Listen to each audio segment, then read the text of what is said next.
আসসালামু আলাইকুম রহমতুল্লাহ। আমি বখতিয়ার গালিব। সো আমার সম্পর্কে কোনো কিছু বলার দরকার নাই। হোপফুলি আমার ভিডিও যারা দেখেন মোটামুটি আমার সম্পর্কে জানেন যে আমার নাম বখতিয়ার আলী। আমি একজন স্পোকেন ইংলিশ টিচার ইত্যাদি, ইত্যাদি। সো আজকের এই ভিডিওতে আমি যে কাজটা করব আমার লেখা কবিতাগুলো থেকে, আমার লেখাগুলো থেকে আমি আপনাদেরকে কিছু ওয়ার্ড মিনিং পড়ে শোনাবো এবং ওয়ার্ড মিনিং গুলো বলবো। এবং কারণ আমি দেখতে পাচ্ছি যে এই ওয়ার্ড মিনিং গুলো বা নরমালি যে কাজটা হচ্ছে মানে প্রায় হারিয়ে যাওয়ার মতো অবস্থা। এগুলো সাধারণত আমরা আমাদের বাংলাতে মানে একদমই ব্যবহার করি না বললেই চলে। সো এটার জন্য আমি আমার যে কবিতাকে সিলেক্ট করেছি, কবিতার নাম হলো চন্দ্রপ্রভা।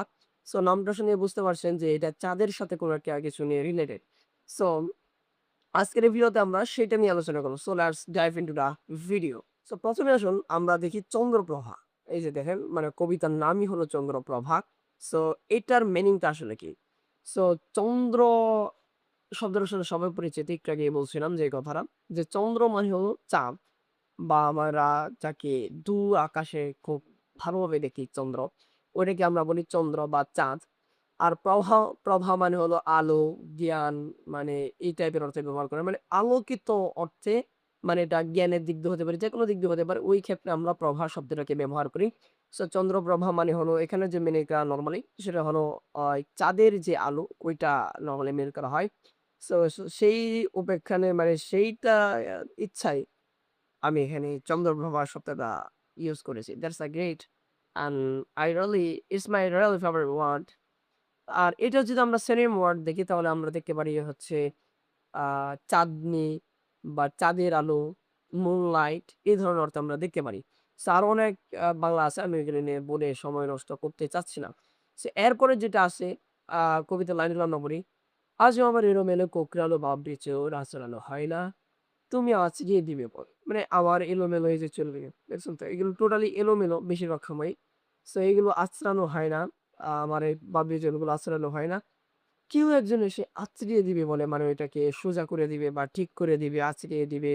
হ্যাঁ? এই যে যেটা আমি হাতে এখন করতেছি এই ধরনের কাজ করে দিবে। এই কারণে। সো আমার এই এলোমেলো জীবন সে সাজতে চায় না। তব হস্তশিল্পে সে সাজিবে বলে।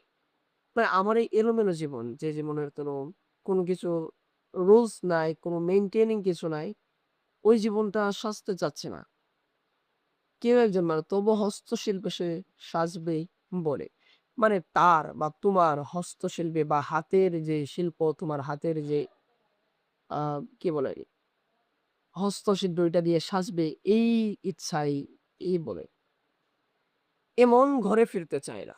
তব প্রতীক্ষায় থাকতো বলে। এ মন ঘরে ফিরতে চায় না। মানে আমার এই মন সে ঘরে ফিরতে চায় না।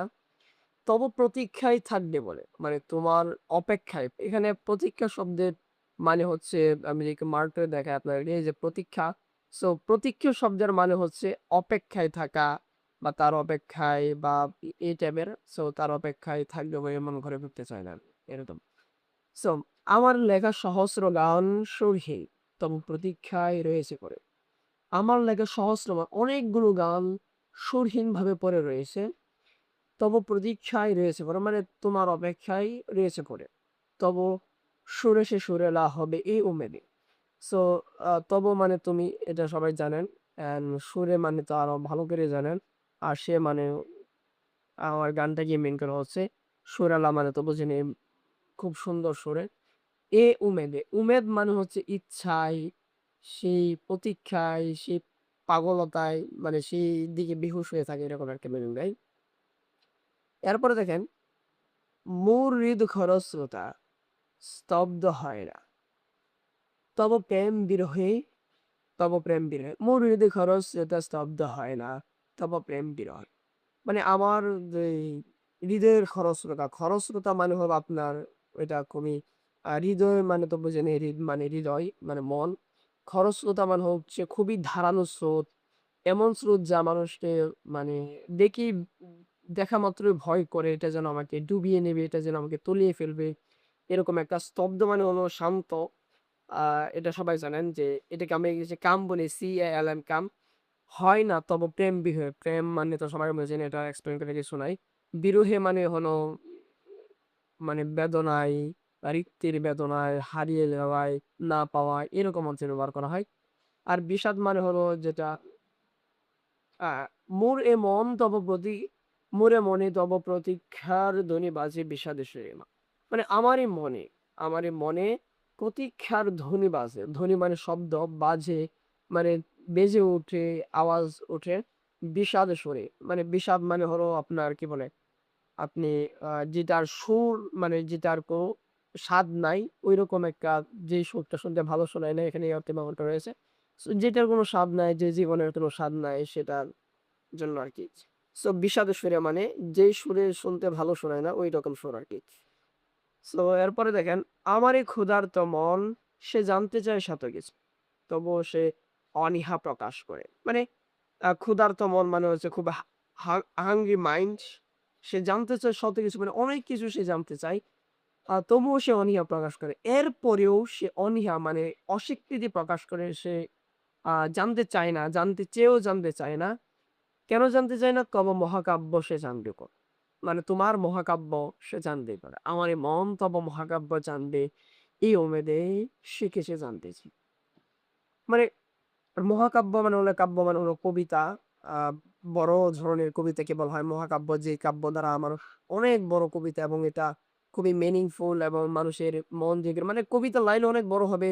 আপনি যদি মাইকেল মধুসূদন দত্তের মতন আ ওই কি যেন আপনার কি বলে? আ মেঘনাদ বধ যে কবিতাটা আছে, বিভীষণের প্রতি মেঘনাদ এরকম নাম। সো ওই কবিতার মতন যদি এত বড় কবিতা আপনি না লেখেন তাও চলবে।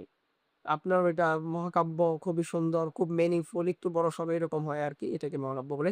আমি এখনো দ্বিগল নিষেধে যাই। এই যে দেখেন, এখানে কিন্তু মানে খুবই নতুন একটা ওয়ার্ড পাইলেন আপনারা। যেটা হয়তো অনেকে জানতেন না। দিগল আরেকটা হচ্ছে নিশীথি। সো ২ টা ওয়ার্ড এখানে পেয়ে গেলেন। সো দিগল নিশীথি মানে হলো দিগল মানে হচ্ছে গভীর। আমরা যেটাকে ইংলিশে ডেপথ বলি আরকি। ডিপ বলি খুব ডিপলি থিংক করা। সো এটাকে আমরা দিগল ভাবে বলতে পারি খুব গভীর। আর নিশীথি মানে হলো রাত। আ মানে আমি এখনো গভীর রাত্র পর্যন্ত জাগি। ওই গগন পানের চন্দ্রপ্রভার দিকে তাকিয়ে। মানে এখনো আমি গভীর রাত্র পর্যন্ত জাগি গগন পানে মানে ওই যে গগন মানে হলো আকাশ, আকাশের আরেকটা নাম গগন। হয়তোবা আপনারা অনেকে জানেন। সো ওই গগন পানে চন্দ্রপ্রভার দিকে তাকিয়ে। মানে ওই গগন পানের যে চন্দ্রপ্রভা আছে, আলোর সই মানে চাঁদের যে মুনের যে একটা সুন্দর এবং খুবই রোমান্টিক, খুবই আলোক উজ্জ্বল ওইটাকে এখনো ওইটার দিকে তাকিয়ে এখনো আমি দিগন্ত রাত্রে পর্যন্ত মানে খুবই গভীর রাত্র পর্যন্ত আমি জাগি। তবু আসন ফাঁকা রেখে। মানে এটা তো বুঝেন যে তার আসন বা তার সিট এখনো ফাঁকা রেখে এরপর আসে মু উম মনে উমেদের সুরবন্ধনে। মানে মনের মাঝে উমেদের মানে ইচ্ছার, তাকে পাওয়ার আকাঙ্ক্ষার এই সুর বেঁধে আরকি। ওই সুরটা নিয়েই আমি এখনো অপেক্ষায় থাকি তার আসন ফাঁকায়। জানি না ওই আসন কবে সে আসে পূর্ণ করিয়া দিই। আজও অপেক্ষায় সে আসে। ওকে। প্রতীক্ষিত পিড়ি সুরবন্ধন মানে তো বুঝবেন নাকি? এটাই বলা হয় না মনে হয়। সুরবন্ধন মানে হলো আম সুরের গাথা আরকি। আমরা সুর গাঁথি না? মানে লিখনি, গাঁথনি এই ধরনেরটা আমরা ব্যবহার করি। আর উমের শব্দের সাথে তো আগেই পরিচয় হয়েছেন। মানে ওই ইচ্ছাই বা আ কৌতূহলে এই টাইপের। প্রতীক্ষিত পিড়ি সে আমায় উপেক্ষান করে বলে। মানে এখানে পিড়ি বানানটা ভুল আছে। এখানে পর উপরে একটা চন্দ্রবিন্দু হবে। এরপর বাকি ঠিক আছে। সো এখানে আমি আনফরচুনেটলি হয়তো স্পেলিং মিস্টেক করে ফেলছি। সো এখানে হবে প্রতীক্ষিত পিড়ি সে আমায় উপেক্ষান করে। বিদ্রূপপূর্ণ ভাষা। মানে অপেক্ষমান যে পিড়িটা মানে প্রতীক্ষা মানে অপেক্ষা করা বা প্রতীক্ষিত এটা সো ওই পিঁড়ি আমাকে এখনো উপেক্ষান করে বলে মানে সে আমাকে সে আমার সাথে কথা বলে এখানে কথা বলাতে ব্যবহার করা হয়েছে। উপ বিদ্রূপপূর্ণ ভাষায় মানে খুবই কটু ভাষায় সে আমাকে বলে, বলে মোরে মানে সে আমার সাথে ওই অপেক্ষিত পিঁড়িটা আমার সাথে বিদ্রূপপূর্ণ ভাষায় কথা আমাকে বলে যে বলে মোরে প্রতীক্ষায় যার তুই সে কি আসবে?